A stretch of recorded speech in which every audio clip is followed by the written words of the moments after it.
This podcast has bad words. All right, and here we are. Before we dive into our surprise questions today, Sean has some pulled up for us. And before we talk about the rules for living with less, I want to talk about a couple things. During this break here, we were talking to MJ. We're here with MJ Gordon, by the way. You can find her at mj-gordon.com. We'll also put a link to her YouTube channel in the show notes. We do this segment called More About Less. So I want to read this article that we started during the last segment. The article from James Clear called 5 Ways to Overcome Decision Fatigue and Boost Willpower. But before we do that, we were talking to MJ about, I got rid of some of my favorite items.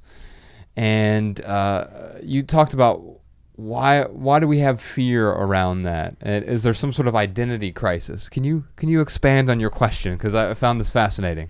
Oh, I just found, our last question that we were answering, there was this analysis paralysis. Like I really want to do something, but feel like I can't. So I feel like what I've found causes the most paralysis, at least in my life, is when our identity is somehow tied to it. We tie our identities to our relationships, to our job, maybe to the things that we own. And when we feel like I got to let it go, I see the benefits, but I can't seem to, I often wonder, well, what is it about those things that make us feel like we might be giving up a part of ourselves?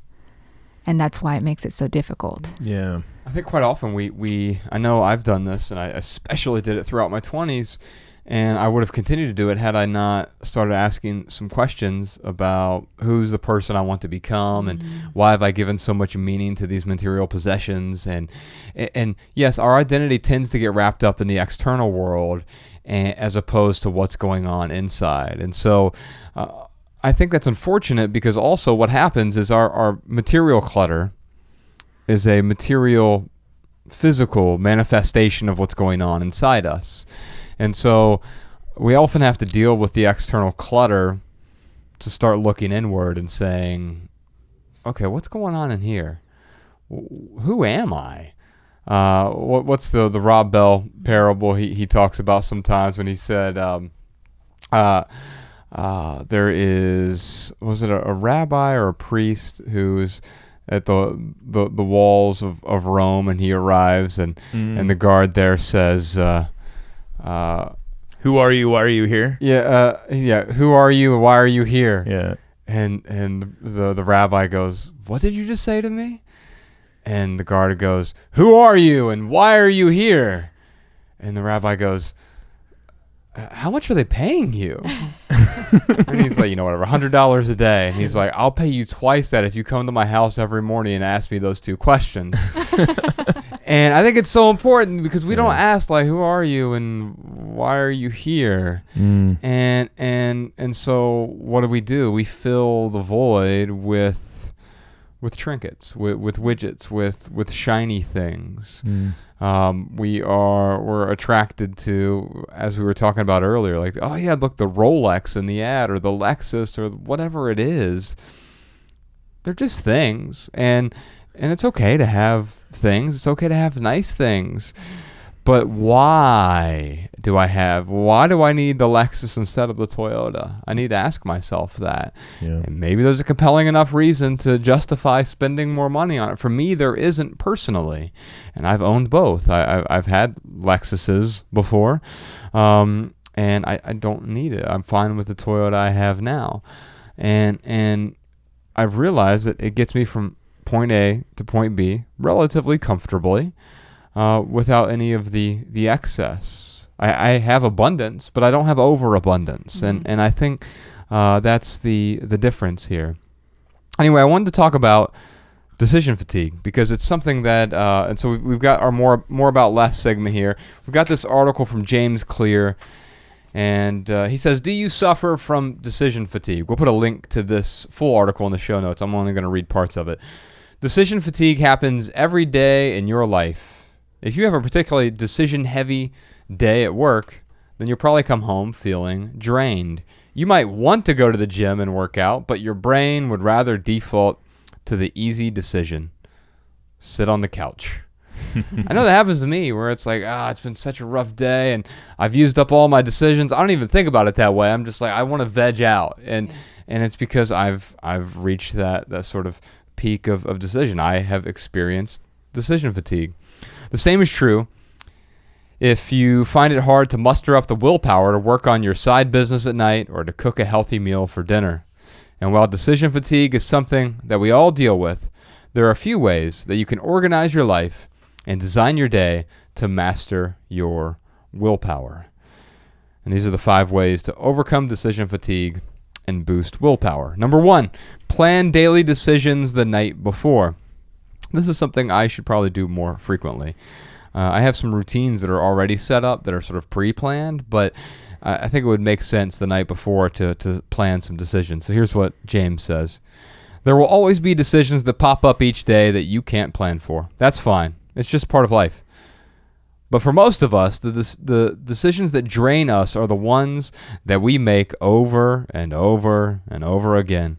Wasting precious willpower on these decisions, which could be automated or planned in advance, is one reason many people feel so drained at the end of the day. For example, decisions like, what am I going to wear to work? What should I eat for breakfast? Should I go to the dry cleaner before or after work? And so on. All of those examples above can be decided in 3 minutes or less the night before, which means you won't be wasting your willpower on those decisions the next day. Taking time to plan, simplify, and design the repeated daily decisions will give you more mental space to make the important decisions each day. I know, Ryan, you wear pretty much a uniform every day, and I'm pretty close to that. Yeah. My decision is like, is it long sleeve or short sleeve? But even that is a decision. And I've seen some pretty credible studies that say we have, while we make thousands of decisions every day, we're able to make, I think it's 140, 150 good decisions each day. Like give our sort of mind power over to that. And you see people from Mark Zuckerberg to President Obama where they wear the same thing every day. It's not because they're making some sort of trendy style statement. They're saying, I want to eliminate that one decision. MJ, are there any ways you've eliminated some decisions in your life that you've sort of automated these decisions? Yeah, totally.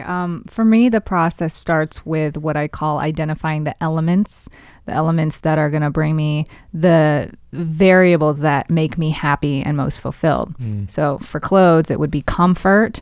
I like diversity, but I also don't like the decision fatigue. So I want to be able to close my eyes, pick things out, and then have them just go together. Okay. And so my decision comes down to, is it cold? Is it hot? What am I doing today? And so if I'm going to go to the gym, I just pick out the gym shorts. If it's cold, I just pick out the jacket, and there's only one, Yeah. But knowing what those elements are that are necessary to make you happy, I think is what eliminates all of the fear or the conflict over what the right choice is. When I look at my closet of yesteryear, I often had I purchased a lot of things aspirationally. Like it looked good on the mannequin, or it looked good in now it's the Instagram ad or whatever, as opposed to, is this appropriate for me? And I think that question of what is appropriate is a much better question for me than, do I like this thing? Because of course I like it. I like everything. You're able to get me excited. In fact, excitement is a reason to not do something quite often, right? If you're just excited about purchasing the thing, pause, take the 30-30 rule. For us, the 30-30 rule is if something costs more than $30, I wait 30 hours. So it gives me a day to say, okay, do I really need this? If it's more than $100, I try to wait 30 days. And it gives me that time to pause. Another thing that we sometimes talk about is step 0 is do nothing. And so before the action, before doing everything and putting the plan in place, step 0, do nothing. Just pause and say, okay, I don't have to do anything right now. I don't have to acquire this thing. I don't have to own this thing. I don't have to bring it into my life. I don't have to do anything. So step 1, once I get to it, I will be a little bit more intentional because I took that moment to pause. We had number 2 here. Do the most important thing first. If there was the most important court case in the world, when would you want the judge to hear it? Based on the research, you'd want him to hear it first thing in the morning. You'd want their best decision, energy, and focus to go toward the decisions that were most important. That's true. I find often though I'll do the things that are easy. Like, I'm gonna put off the hard thing, even though the hard thing is generally not as hard as I thought it was going to be. And so I'll do all the sort of menial tasks to get them off my to-do list, and then I'll be stressed out about the hard thing all day, and it's 5 or 6 p.m. now. I get around to it, and it takes me 7 minutes to do it, and I'm like, wait a minute.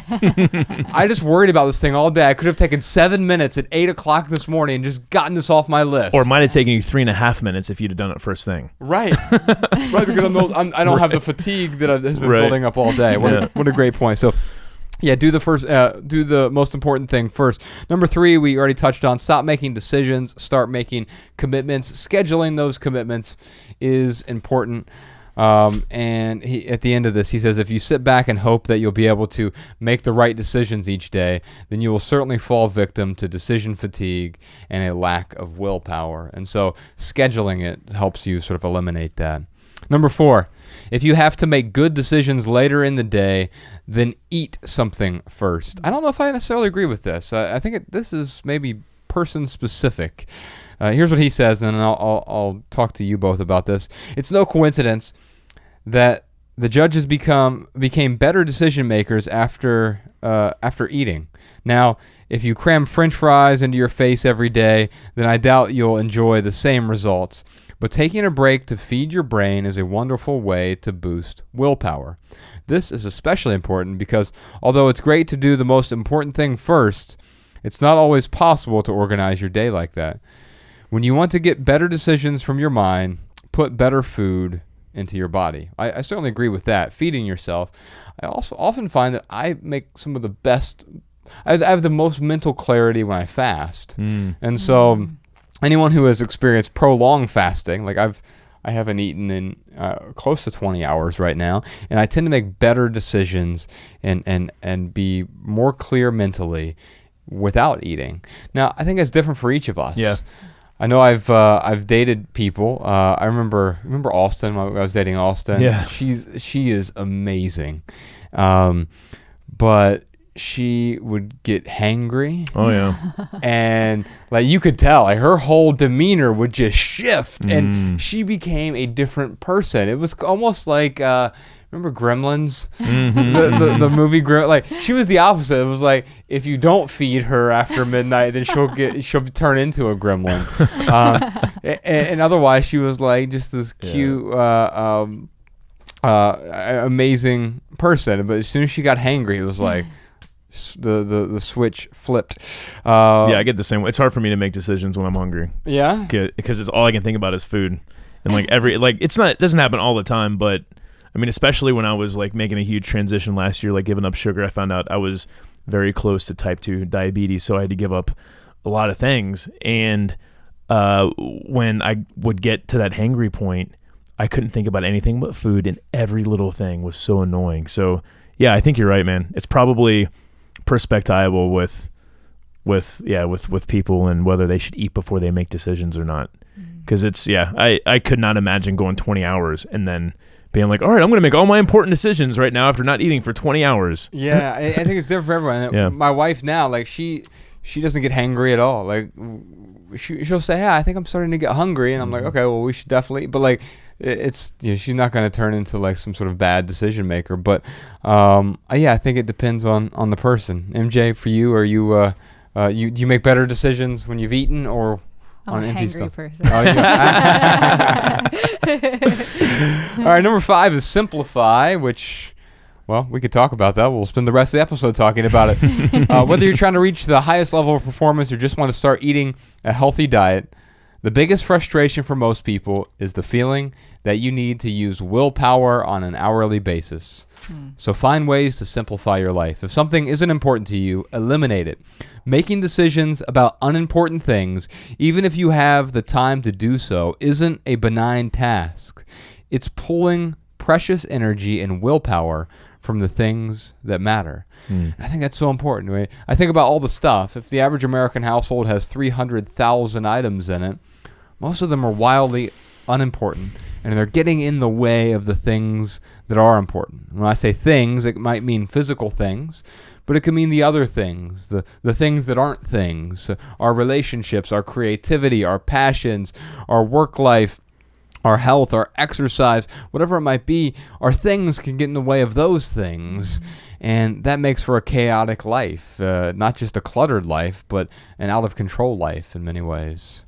So let's talk a little bit about. So the first thing I ever saw of yours, MJ, was a video you had called "How to Become a Minimalist," and it was about getting started. And so that's why we wanted to have you on today to talk to folks about getting started. We've got a lot of questions to get to here in a moment, but in that video you talked about awareness and action, and sort of two sides of the coin there. Can you expand on that a little bit? Absolutely. You know, I think a lot of people say, I can never be a minimalist, or I'm not a minimalist. But then I find them saying very intentional things about what they do and what they have. And so I think the first most important step to the idea of becoming a minimalist is remove yourself from what you think defines a minimalist, and rather focus the attention towards being intentional about deciding what adds value in your life, what you choose to keep in your life, and what you choose to let go of, because the outcome is going to look so different for everybody. So true. So when you have that awareness, and it comes with the self-awareness first, right? We talked a lot about identity, who I am, getting past that fear. That's really the first step, is trying to identify who you want to become and what it is you're trying to move away from, the things that aren't serving you currently. You've already taken the first step to becoming a minimalist. Yeah, absolutely. And then once you have that awareness, action is important. We were talking earlier about loosening your grip before you can let go, but eventually you do actually have to take some action. You can aspire all day, but aspiration without perspiration is failure. Right. Yeah. Ooh, that's pithy, Sean.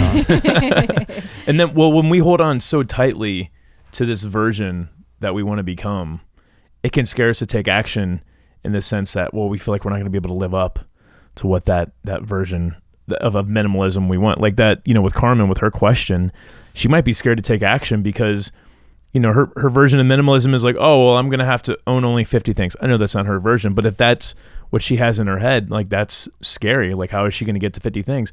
Well, the beautiful thing is like minimalism, you don't have to own just a certain number of things.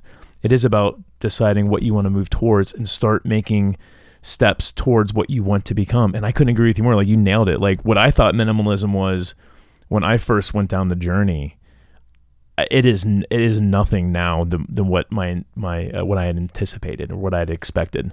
Yeah, we often think of the sort of external, you know, the stark white walls, and that's fine. You can have all of that, but what it really allows you to do is identify what the benefits are. Yeah, the purpose of simplifying has to do with the benefits we experience after the decluttering. Yeah, you can clear out your closet, and that's great, but if you don't know why you're doing it, then a month later, 6 months later, you're going to be in the same position, or maybe even worse if you don't learn the lesson. Oh, yeah. Like, I can only imagine if I was like, I'm going to do what Colin Wright did.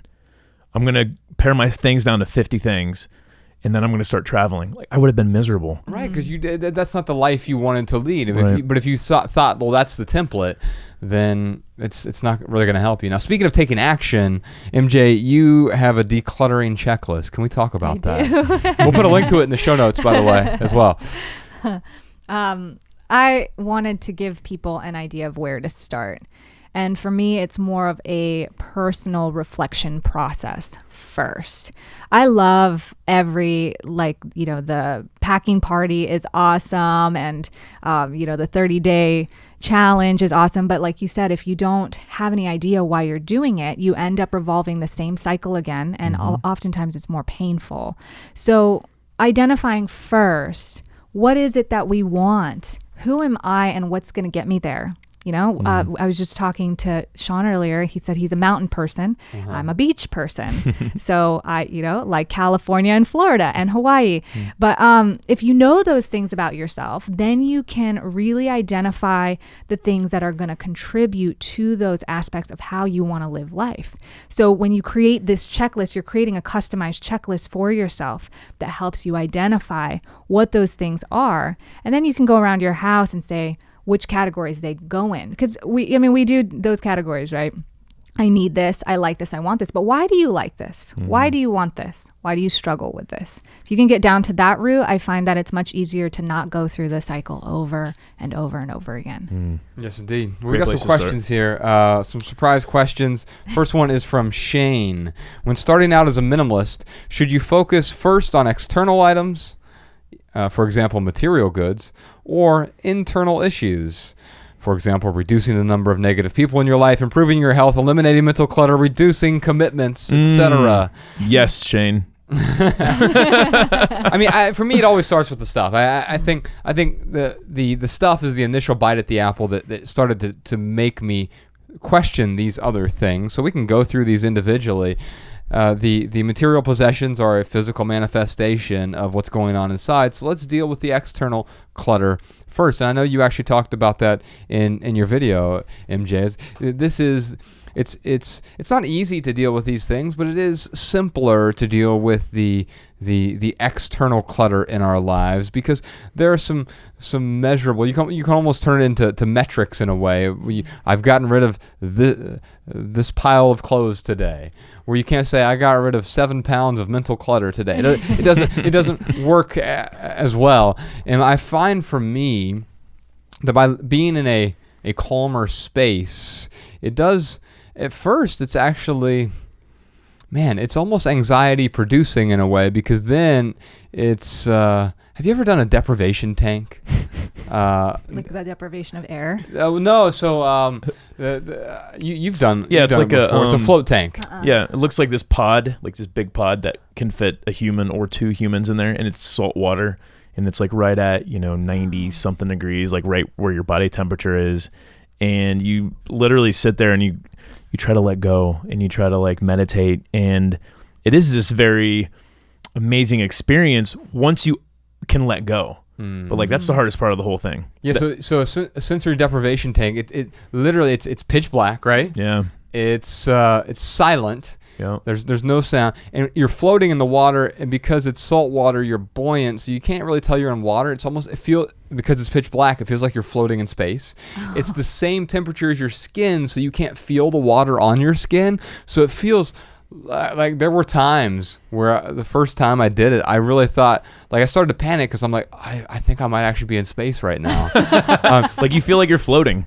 And once you turn down all of the stimuli, like literally the sounds, the just everything, the sight, everything is turned down. The touch, kinesthetics is all turned down. All of a sudden, your mind you realize how loud your mind is, because without that, your mind is loud all the time. But if you're screaming at a Metallica concert, it's probably hard to hear. Or actually, if you're whistling at a Metallica concert, it's impossible to hear. Yeah. But if you're whistling in an empty cave, all of a sudden it's like, someone turn that sound down. Yeah. But when it's just your mind, and I found for me the first time I did it, you do it in an hour usually the first time. At around the 50-minute mark, my mind started to slowly turn down. Yeah. And I found this is also true when I started to simplify my life, and my house was less cluttered. I had fewer things. Ryan, in our book, Everything That Remains, we talked about the sound of minimalism, I think is the name of the 6th chapter, where Ryan, after his packing party, like his house had a different echo in it even. Yeah. Your house sounds different. But once you've removed the sort of pacifiers from your life, then the anxiety might seem like it's turned up, but it was actually there the whole time. Mm-hmm. Now you're finally confronting it. Yeah. And so I find that dealing with the external things, and we'll put a link to the decluttering checklist, so Shane, you can definitely use that. But you talk about reducing the number of negative people in your life. Yeah, that's something you'll definitely want to do, but you might also find out that you might be the negative one. Or one of the negative ones. And so identifying that relationship with yourself and improving the relationship with yourself is something that's important. Improving your health is obviously important. If you don't have health, you don't have anything. Health is wealth. Eliminating the mental clutter, whether it's through meditation or yoga or breath work or self-care. There are a lot of things that you can do to eliminate mental clutter. Reducing commitments. Yeah, I think you want to reduce your commitments, but also commit to the right things as well. The best way to reduce your commitments is make sure you're committed to the right things. Amen. What would you say to Shane, MJ? Obviously, I know you talk about dealing with the external clutter first. Do you have any practical tips for him? Yeah, I mean, I'm on the same page with you. I like having people declutter first their possessions because you get kind of that immediate experience for you. You said it's kind of the anxiety turns up. For me, it's a little bit, wow, this is cool. But I think probably the most important thing too is, like you said, filling the space. And it seems a little backwards, but filling it with the things that are actually important to you. Filling it with something that's going to give you that positive reinforcement so that you see what the space is all about. 'Cause some people are sitting there like, well, I'm here now, and this is really boring or scary, you know? Well, what are you going to do with this space? What are you going to do with your time now? That's the most important thing. And not just filling it arbitrarily. Right. I think too often I know I had a giant suburban house that I built back in Dayton, a suburb of Dayton, and because I had so much space, I had a 2.5 car garage. I don't even know what the hell that means. What the hell is a half car? A motorcycle, a small Fiat.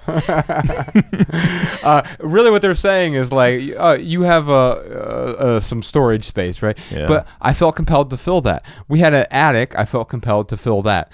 We had a full basement. Felt compelled to fill that. We had a living room and an entertainment room. Felt compelled to fill both of those.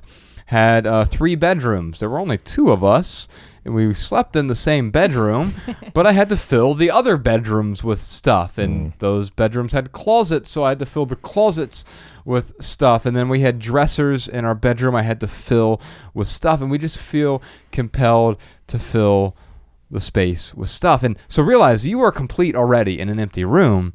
The things you bring into the space should augment and enhance that experience of the space. And so you don't need anything there. Don't feel compelled to fill it arbitrarily just because you have the space.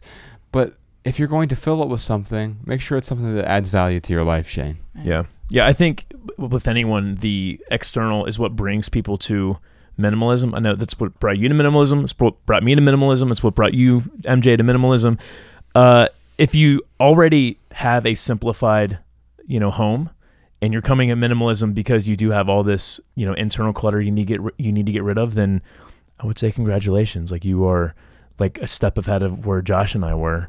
But yeah, I totally agree with you both. The external clutter is probably the place to start because it is the most instant gratification. It's the easiest instant gratification you can get from simplifying. And that, that is important sometimes with the packing party. I mean, that's why I did that. It was this instantaneous gratification that was able to help me change my perspective and get momentum too. Yeah, absolutely. All right.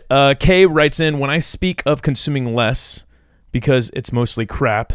She has that in quotes, by the way. She has consuming less and now who are you quoting when you say consuming less? I think she's quoting herself. When I speak of consuming less because it's mostly crap, people attack me and say I'm a hypocrite because I own a phone or a laptop. Well, you are a hypocrite. You can't own a phone and a laptop and be a minimalist. They seem to equate minimalism with consuming less, with owning absolutely nothing. Well, if you're calling other people's stuff crap, I mean that's the whole George Carlin thing, right? Yeah. I have my stuff is stuff. Your stuff is shit. Why is all your shit in the way of my stuff? Right. But like, if that's how you are approaching people, of course they're going to be defensive if you're calling other people's things crap. Yeah, and so I think what she's saying is she has people she feels attacked, and so there might be people around you who are judging you, but realize that judgment is just a mirror that reflects the insecurities of the person who's doing the judging. So if there are people in your life, they're probably people you care about, and they care about you, but they might be afraid to lose you. They might be afraid to say, well, if Kay is simplifying her life, then what does that mean for me? Am I going to lose her? Or am I going to be forced to let go of things that I care about? Is Kay judging me? Right. Yeah. And So I think there's some things you can do to put them at ease. Yeah, I think the people around you can say, hey, look, I'm not judging you. I certainly don't expect you to simplify your life or get rid of the things that I'm getting rid of. These are things that don't add value to my life. I fully respect that they might add value to your life. And if they do, you definitely shouldn't get rid of them. If you're getting immense value from your things, who am I to say it's crap? It's definitely not. It sounds like Kay's got to change her language a little bit when she's talking to people. So, like for me, when I'm having the conversation about minimalism, I don't even talk in third person. Well, most of the things in people's lives is crap, and they need to get rid of. Most of the things in my life were crap, and I needed a mechanism. I needed a philosophy to help me to get rid of that junk. And if you can, turn all of the negative things that you're saying and put it on yourself instead of putting it on someone else. The worst thing you can do is say, well, look at your life. You have a lot of crap in your life. I mean, that's the worst thing you can do. Going from that to third person, that maybe that's a little bit less obtrusive, but still, if you're talking to someone, they're going to think you're talking about them. They're going to start judging themselves. But if you can put it directly back on yourself, that is going to help people understand that, it's something that you're doing for yourself, Kay. This isn't, you're not, trying to proselytize, you're not trying to change people's lives, you're trying to change your life. And I think that is where people will start to respect you more and stop, thinking that you're judging them. Because, that was the biggest thing. Even when I did put it on myself, people still thought I was judging them. And, you just have to go out of your way to help people see that, like, hey, this is a judgment on myself. This isn't a judgment on you. Also realize you can surround yourself with new people too. Sure. You can't change the people around you, but you can change the people around you, and you can find other empowering relationships. And so if other people are offended by you, there's a saying. There's like an old maxim or apothegm. I don't forget where I got this from, but offense puts up a fence. And I think that's true. When people are I'm offended that you're getting rid of your stuff, that they're the one putting up a fence around your relationship. And it becomes antagonistic in a way. And I think it's true. Ryan is absolutely right. You can use other language that's empowering. Calling the stuff crap is probably disempowering. Although it's empowering for you in a way, where if you realize, like, I don't want this stuff anymore, it's just a bunch of crap, that's fine. You can have that internal dialogue. I would simply say, look, this isn't adding value to my life anymore, but if I find it a new home, maybe someone else will get value from it. And I think it's important to frame things that way. But if someone else is offended, realize that you don't need to have a barrier between you. This isn't an argument. This isn't a challenge between you and someone else. You're on the same team. You both want each other to be happy. Now, MJ, have you found that there are some misconceptions here? Because that's what Kay's friends are finding. Like they're saying, well, minimalism, they equate that to owning absolutely nothing. I'm sure you've come across this, where people have some misconceptions about minimalism or simplifying. Totally. I mean, I think minimalism has its own kind of weighted ideology that people sort of come up with, but I try not to say, hey, I'm a minimalist, right. And this is my philosophy and what you should do. I still have to work on this myself, because I really, when I see somebody who's having trouble and I see a solution or potential solution, I want to say, hey, have you thought of this? But I find that people are more receptive when you are interested in their perspective rather than dishing out yours. Amen. And so when you have that interest and you find like a natural sort of empathy or understanding for what they're going through, they kind of almost bring themselves to like, well, what do? You seem to have this figured out. That's the time you can say, well, this is my philosophy. Yeah, absolutely. Yeah, because often when we talk about our own problems, people can just translate that a little bit differently. Like they start to, like, wait a minute, do they have a problem with me? Yeah. Instead, be more empathetic. That's a great way to get people to kind of get on your side a little bit more. Susan wants to know. I haven't. Doesn't want to know. Just makes a statement here. I have extreme difficulty with magazines and catalogs and would love some tips on letting go. Yeah, so I used to have a bunch of magazines. I had a basement full of magazines. These are just... I remember holding on to my magazines because you held on to your magazines. I'm like, oh, Josh saves all of his GQs. I'm gonna save my GQs because because that's what the cool kids do. Weird, MJ. Like, in a way, like it's like I was hoarding a stack of advertisements. Really, I mean that's what's going on with these magazines. And a lot of them are just like, oh, I'll have a bin full of a bunch of advertisements. Now I had to ask myself, why was I holding on to this? And the story I told myself was all for reference. Mm-hmm. What? Reference what? And guess what? They're all online now, by the way. It was the beginning of the month recently, and so I made my monthly trip to the Goodwill, and I was donating some books. So didn't have any magazines or catalogs. I just recycled those. They still show up in the mail sometimes. The only magazine I subscribe to is The New Yorker, and I'm on all the do not disturb lists, but somehow stuff still shows up at my house occasionally. Mm-hmm. And I just, as soon as I finish reading a magazine, the New Yorker, so that's one way. Oh, first tip. Bring fewer magazines, books, catalogs into your life. Yeah. You'll have fewer to declutter. And with letting go of books, it's easy for me because I have 2 bookshelves. They're very small bookshelves. You can see them in the home tour that we did. Shawnee, you can put a link to that in the show notes. But once it gets full, then they probably fit about 60 books. And so once it gets full, I have to I bring a new book in. I have to get rid of an old one. And so I keep the ones that are genuinely for reference. So quite a few writing books that I have that I go back and look at repeatedly. Or some of my favorite novels from David Foster Wallace that I read all the time, and Jonathan Franzen, Mary Carr. I have all of her books. I absolutely love her writing and reference it quite a bit, so I'll go back to that. But I also realize most of the books I bring into my life, I'm not going to read more than once. And honestly, if you look at the stats, most of the books we bring into our life, we're not even going to read once. Yeah. They're aspirational purchases, and they don't end up there. Do you have any tips for magazines, catalogs, books, those types of things? Well, we are in the digital age, and so that just hands down changed my life. Any of my favorite books I've converted to digital. There's the library we really heavily utilize. I mean, it's there. We pay for it with taxes. You can also ask friends if you see books that you see there. Do you like this? Do you have it? Can I borrow this? But similar to you, I have reference books, anatomy books, things that are much easier to deal with when you flip through.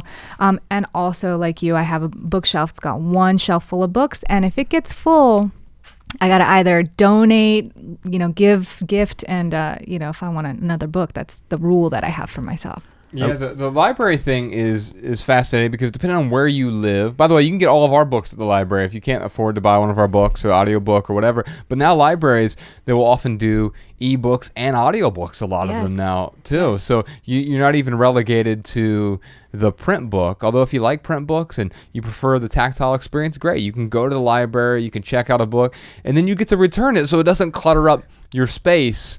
And how beautiful is that? Now, also with ebooks, the thing that I really like about ebooks, I use Kindle personally.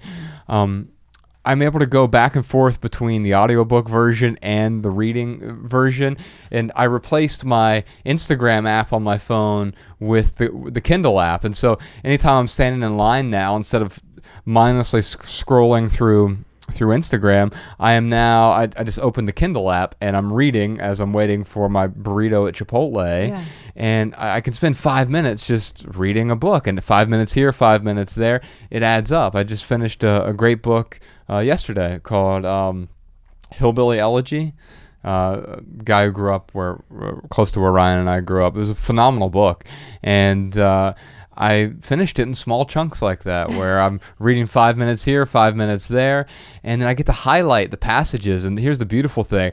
Bex wasn't reading at the time, but I now have all the highlighted passages, and you can just select it. And whether it's on my phone or my Kindle or the audio version, I now have all these highlights that I can go back and say, oh, yeah, here are the parts that stood out to me. Let's have a discussion about these. It also helps me retain some of the information because we've talked recently about how books don't work. There's a weird study that kind of talks about how if you just read a book but don't take any sort of action to write things down, you lose over 90% of the information. That's understandable, but there are some things that you can do, like highlighting passages, going back and reading those passages afterward, that helps you retain at least half the information. So is there a bookmark feature now between the audio and the ebook version? Because that's the biggest thing that I had going back and forth. There is a bookmark feature now. It's called Whisper Sync. Oh my God, that's genius. Yeah. I had no idea. But there's also a bookmark section on the audiobook, is on Audible as well. And it'll transfer back to the ebook. Yeah. That is genius. Yeah. That's awesome. Well, the one thing we're talking about here, Susan, is the one thing in common is you need to come up with rules for yourself. So what is the number of magazines you're willing to bring in your life? For me, it's 0, and that's okay. That's the rule for me. What's your rule? Maybe it's 1, maybe it's 2. What are you willing to hold on to? Get a bookshelf. Just find a space that you're willing to fill up with magazines, and once that's filled, you're gonna have to make a decision with either the current ones you have or the new ones you're bringing into your life. So yeah, I totally agree with you too. I mean, we got to come up with rules and follow them. That's what minimalism is about. It's about coming up with these rules that help us to live a more deliberate life. And Susan, what are those rules for you? No rules will it'll drive you crazy. Here are a few things that you can do to avoid bringing new books, catalogs, and magazines into your life.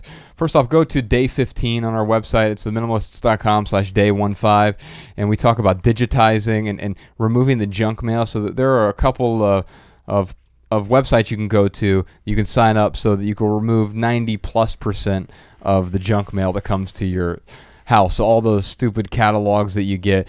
And if that doesn't work, what will eliminate the other 10% is an app that I think it was Amy Ann Cadwell told us about. She's from thegoodtrade.com. She was on the podcast not that long ago, that I've been using. I have to pay for it. I think it's $1.99 a month, but it's worth it to me. It's called Paper Karma. And so anytime I get a piece of junk mail, I just I open up my phone, snap a photo of it, and it says, was this from Chase Bank or whoever's trying to send me credit card offers? And it unsubscribes you from that mailing. And so that's awesome. I've been using Paper Karma every time I go get the mail, and each week I have a couple less things. Now, I used to get stacks of just junk mail from past tenants and everything else, but if you go to day 15 on our website, you can sign up for the Do Not Disturb mailing list, basically, and then you use Paper Karma. And then one thing that Derek Sivers does, which you talked about, MJ, earlier, I got this tip from him, was anytime you want to buy a book, put it on your Amazon wish list. Or I still choose to support my local bookstore. We have a great bookshop called Book Soup that is like 2 blocks from where I live, and so Ella and I, or Bex and I, will go there and we'll just read books together, and we'll buy books there. But I'll put a book on my Amazon wish list, and I won't buy it until I'm finished with the book I just finished. So literally yesterday I finished a book, and now it's time for me to go to that wish list and figure out what is the next book I'm going to buy, as opposed to buying 17 new books at once. Right. And so one book at a time, bring it in slowly. And if I'm going to buy a physical book, I try to support the local bookshop. If I'm going to buy it from Kindle, well, then obviously I buy it from Amazon. So those are some basic tips to bring fewer things in. Oh, and catalogs. Don't do catalogs. They're giant advertisements. That's all they are. It's simply, actually, no, it's not. It's a promotion. Imagine if you could just like record commercials. And you just had like a DVD or like an MP3, a file on your computer with just commercials that you saved. DVRing a bunch of commercials. Right, like that's what a catalog. Are you gonna go back and just watch commercials? Yeah. I should be clear. It's not technically an advertisement. It is a promotion. I do like to make that distinction because it is generally catalogs. Like if you get a catalog from Restoration Hardware or something, they aren't they're promoting their own brand. They're not advertising somewhere. There is a distinction, and I think advertisements suck. I think promotions can be okay, but I think promotions suck if you just have a catalog of promotions. Right. I mean, it's right. Unless you're seeking it out. Like if for some reason you were like, you know what, I really need to buy some furniture, I'm going to go to Restoration Hardware and get their catalog. Yeah. Then that's great, but don't let it tempt you by showing up in your inbox. Yeah. Right. Yeah, like I need some furniture. I like Restoration Hardware, so I'm going to be informed on what they have, but then to hang on to all that information and to reference it one day is that's a little silly. All right. Adeline wants to know, Josh, what are similarities and differences between your idea of minimalism and the Marie Kondo method? MJ? I love Marie Kondo. Like, that stuff is amazing. I see Marie Kondo as an organizer. I do see a lot of minimalism in there, and I do see a lot of intentionality in the feeling of stuff. But I think that, if there's any difference, it's probably just more of the focus to organization versus the focus of like what truly adds value, and then organizing. But I don't really see them very different. I think it's just the application based on each individual. Totally agree. I think what we can get confused by is if we're looking at the how-to side of things without the why-to side of things, then we are simply organizing. Now, I know Marie Kondo, especially in her book, Life-Changing Magic of Tidying Up, she does go into the why side of things. Her show was a bit more of the how side of things. Ryan and I did an entire podcast episode just for our Patreon supporters, actually. So shout out to all the Patreon supporters. Thank you for supporting us. It was called The Life Tidying Magic of Gentrification. And we actually conflated a bunch of things and talked about them. It was a lot of fun. But what I will say is organizing is often well-planned hoarding. And organizing was actually one of my problems. If you would have come to my oversized suburban house a decade ago, it was really well organized, but I was a well-organized hoarder. I had probably the 300,000 items, and they were all in an ordinal system of boxes and bins, and they were very tidy. I had tidied up, but the problem was I still held on to everything. That's why I had a giant bin of GQ magazines and Restoration Hardware catalogs in my basement, is because I was organizing them really well. I was good at organizing without asking the question, why do I need this? Why am I holding on to this? Why am I not willing to let go? Yeah. I mean, I think Marie Kondo works for some people. I mean, for me, it would just... The packing party was so much easier for me to get rid of stuff. Yeah. Where the Marie Kondo method, if you really want to put in like that much work to holding on to as much as possible, also letting go in the process, because I mean she does have some letting go things in there, then yeah, I mean for me it is similar. It is different from what Josh and I talk about, but you choose your flavor, you choose your process that you want to do. I mean, Josh and I, as long as you're doing something, Josh and I and MJ are happy for you. The thing I'm most happy about with Marie Kondo is she's had a lot of people start to question the things in their life. Yeah. And I think that's beautiful. Whether it's through her book or her show or social media or whatever, she's had people start to question the things in their life. And you get to determine what ultimately serves a purpose, what has a function in your life, what brings you joy, and then what is in the way. Christian writes in, how do you go about prioritizing what to do with your time? Or should you even prioritize?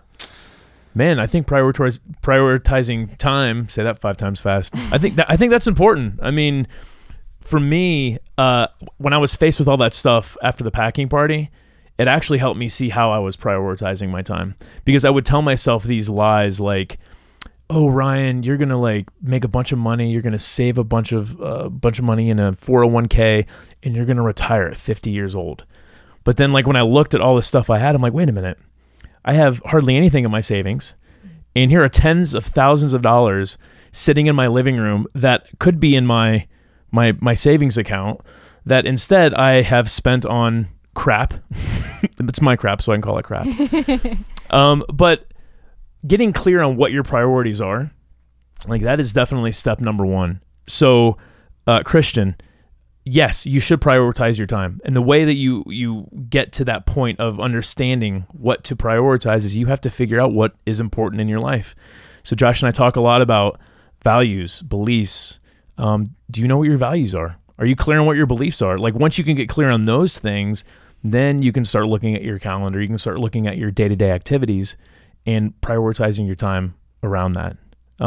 What kind of tips you got, MJ? Oh, time. Yeah, it's our most valuable asset. Amen. I mean, of anything, when it comes down to stuff, when it comes down to what we spend our energy or money on, it comes down to time, right? We have to use that time to accumulate money, to buy the stuff, and then to deal with the stuff. So I think prioritizing time is at the top of my list. When it comes to what we what we have to give up resourcefully for our stuff. I think time is the biggest thing. So what kind of time are you looking at when it comes to what I have in my life? So for example, it's easy to say, this adds value to my life. I want to learn to play the guitar. I want to read this book. I'm going to start a garden and then contribute all my time to this cause.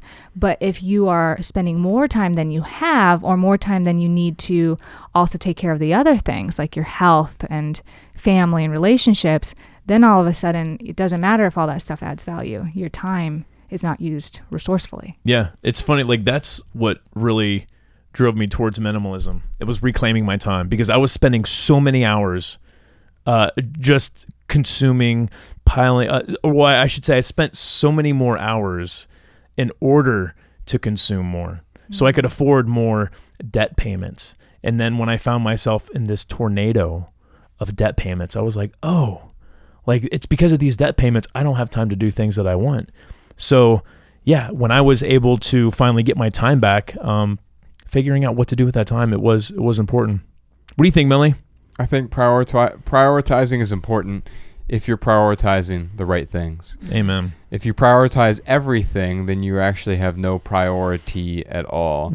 That word priority was a singular until the 20th century, and we now have all of our priorities.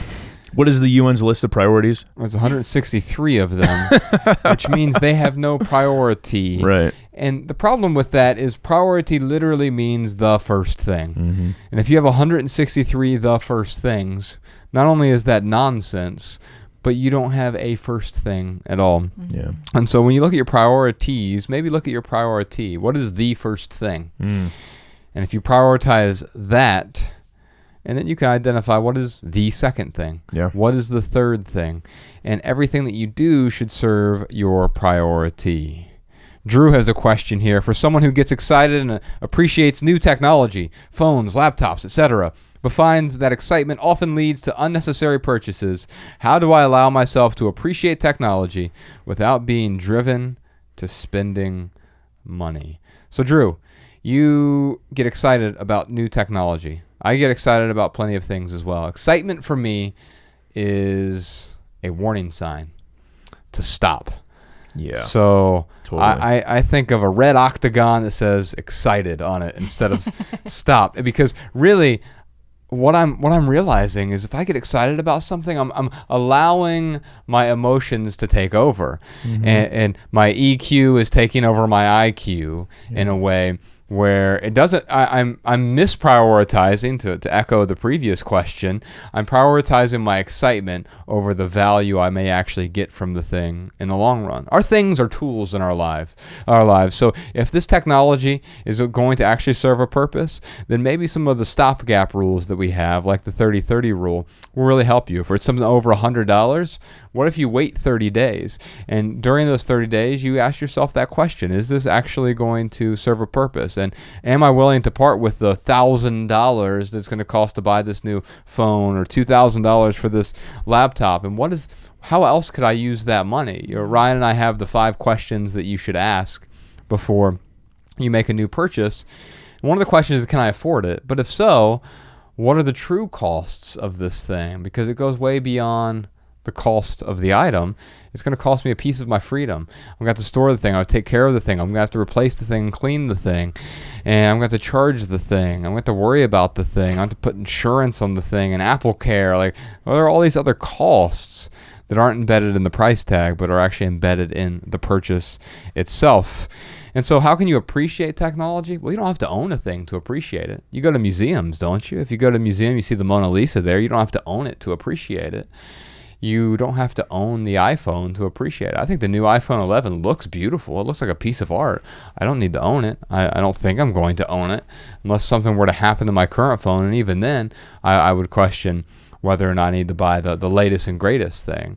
And so we have another rule. It's called the don't upgrade rule.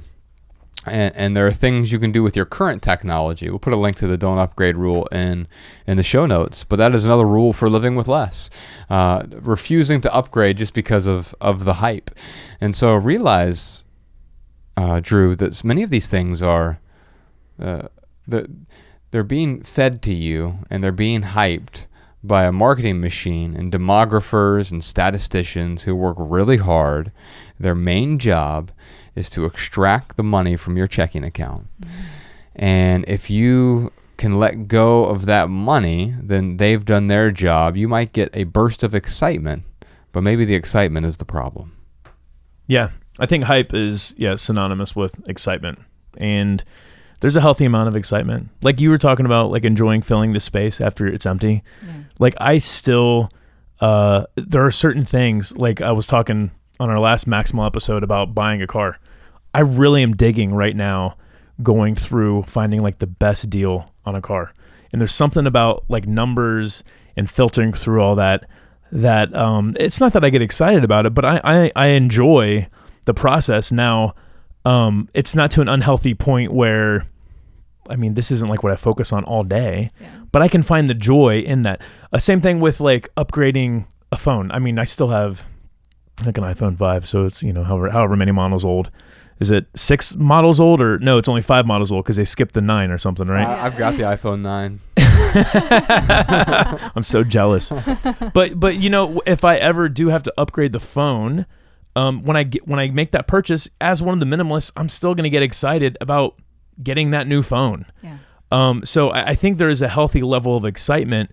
What Drew here is doing is it sounds like he has an unhealthy level of excitement. And what's crazy is that buying the new thing drives that excitement up, and he has it, and he's like, oh man, I'm so excited, this is great. Well, then that wanes, because we all know that when you purchase something, it's like a drug high. It is temporary, it's ephemeral, it's going to go away. So Drew, you're chasing that excitement feeling. So maybe the question to ask, Drew, is what are you chasing? Yeah, maybe replacing the excitement with contentment. MJ, I know that for me, I've had my Toyota now, the current one that I have, for maybe 4 years or something like that. But and I have the same level of contentment with it now that I did when I purchased it. I probably do have less excitement when I got it. I get excited when I'm in your car, man. but I have the same level of contentment. And so maybe what Drew needs to look for is, am I going to experience a level of contentment with this? Or quite often these things that we get excited about, they become the source of our discontent in time. Yes, we do something similar at home where when you have kids, when they say, oh, I want this thing, I'm excited about this thing, we say, okay, we go home, we draft out a list of other things that you are equally excited about. So when I talk about filling the space and getting excited about that, I'm not saying just stuff, right. Filling the space of your time and energy. What are you excited about? And sometimes instead of buying the thing, it's as simple as the process of, well, let me build the thing instead. And now it becomes an art project, an experience that we can do together, rather than just accumulating a new thing that we now have to fill in a new gap of excitement for, Yeah. And that thing can very well lead to the discontent. We fill our space, and then we sit there amidst the clutter, and what have I done? Yeah. And well, what you did is you acted on your excitement. Yeah. And you let the excitement drag you around. But you know what happens when you let excitement make your decisions for you? When you let excitement make your decisions for you, it's like when you blow up a balloon. I love doing this with Ella. We play with our little balloons all the time. You blow up a balloon. Excitement is when you just let it go. You don't tie it off, and all of a sudden you're purchasing this thing, and then all of a sudden out of nowhere you're down here on the floor, and then it's shot back up to the ceiling. You're all over the place. And if excitement leads you, you're not gonna have a direct path toward contentment. You're gonna bounce all over the place until you're deflated. Yeah, it's okay to be excited. I don't think it's okay to live for excitement. Right. And again, just to reiterate, there are healthy things you can be excited about, Drew. I mean, I get excited about, like, I get an email. I always bring this up about the soup kitchen because it's like 2 blocks away, and it's like the easiest thing for Mariah and I to go do and contribute towards. But like, they'll get an email, oh, the college kids are out of town, we really need help. I'm like, oh, I haven't been there in a while. It's been a few weeks, or it's been a few months. I actually look forward to hanging out with those people that we hung out with. I mean, and there is a genuine buildup of anticipation that happens before that. So again, it's okay to be excited. Just don't live for excitement, and find healthy things to be excited about. Mike writes in, how do you handle it when one person in the relationship wants to minimize and the other doesn't? I think first off, you have to realize that there's going to be a certain level of conflict in any relationship, but that doesn't mean that you have to put up a barrier. We talked about being offended builds a fence, right? Mm-hmm. And so the worst thing that you can do is be offended by, well, this person wants to simplify their life, or this person doesn't want to simplify, and now all of a sudden I'm offended by that.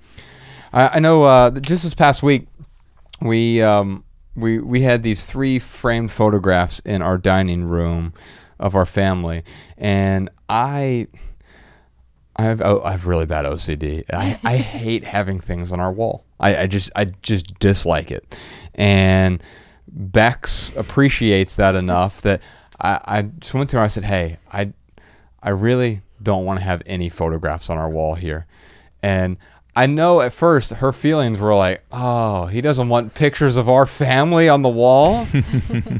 But she knows how good I treat her and Ella, obviously.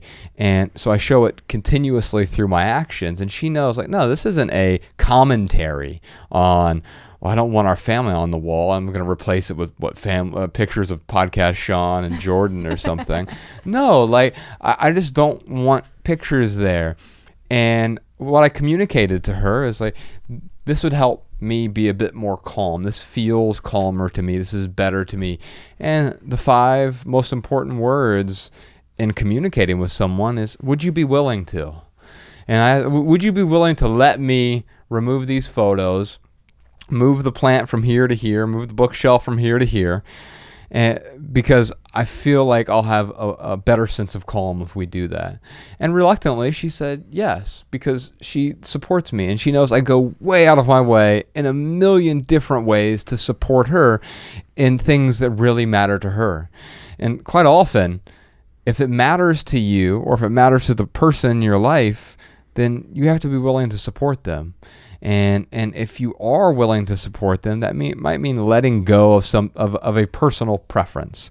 And ultimately, if it really meant more to Bex to have those photos on the wall, then I'd have to let go of my personal preference as well. Now, it does help to be on the same page, have the same values as the person. Having similar interests is really helpful.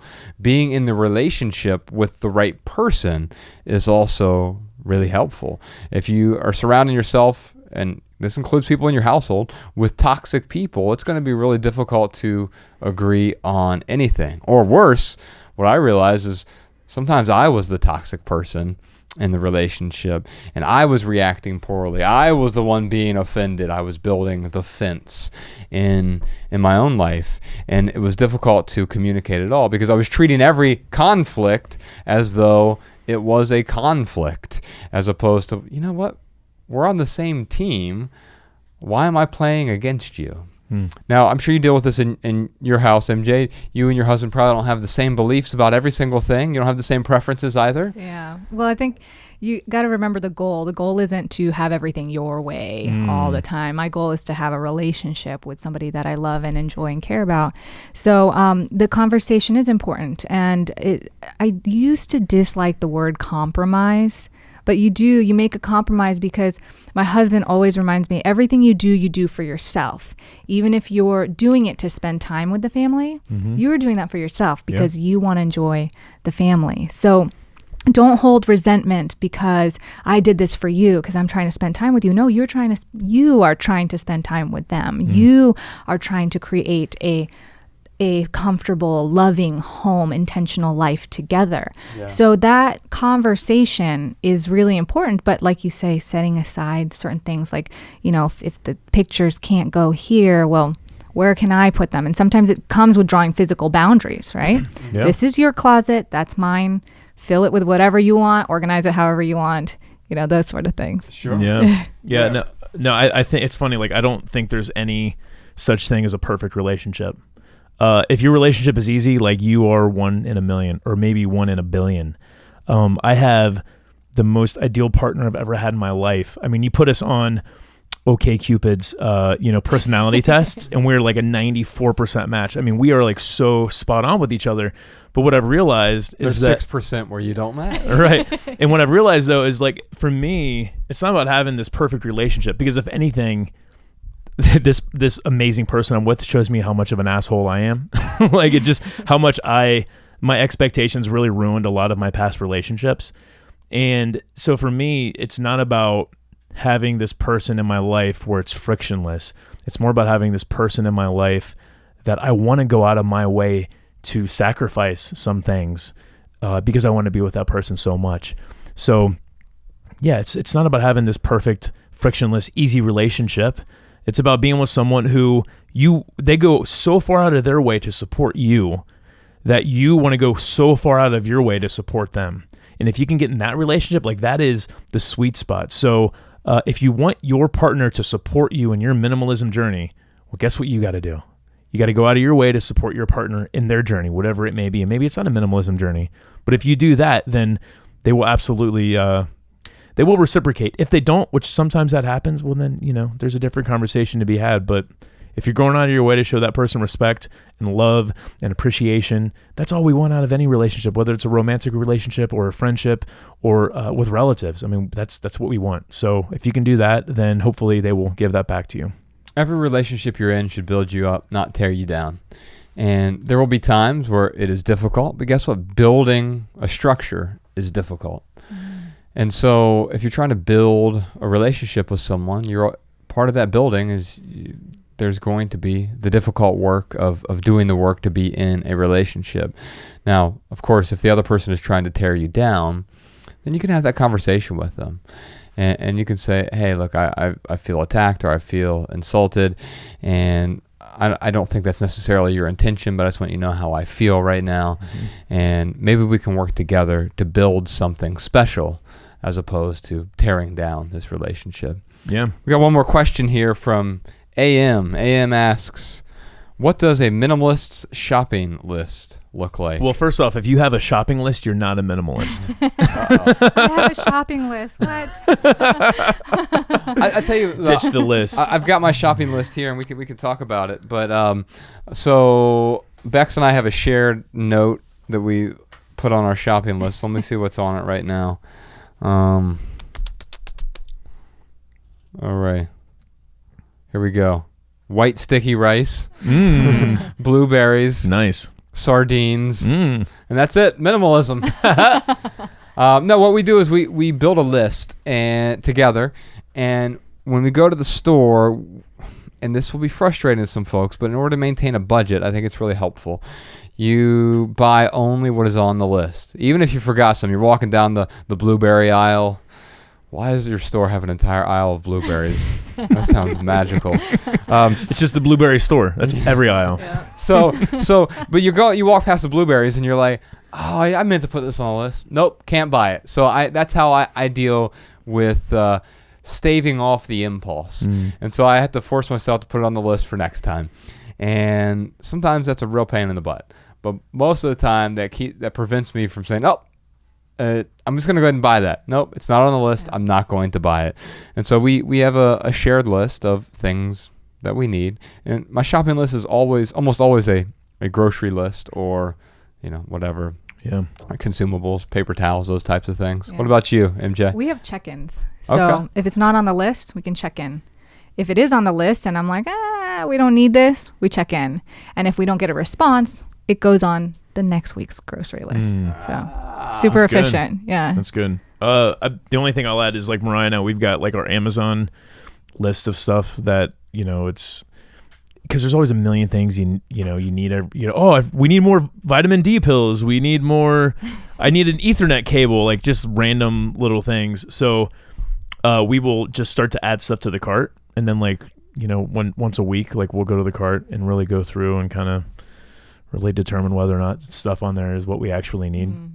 Speaking of the 2020 rule, Ethernet cable is one of those things that I need an Ethernet cable now. I got rid of, every time you get internet, they give you Ethernet cables. Yeah. Well, I always get rid of those because I'm like, I'm never going to use these. Well, sure enough, like I need an Ethernet cable. I'm like, shit, wish I would have held on to that. But guess what? Got it on Amazon for like $4. I would say you just go to the Spectrum and they'll give you one for free. I needed a 10-foot one. Yeah, so that was really the problem. You're such a size queen. I know, right? I had one that came with it, but it was just like 3 foot. And 3 foot's not big enough for me, Josh. 10 feet.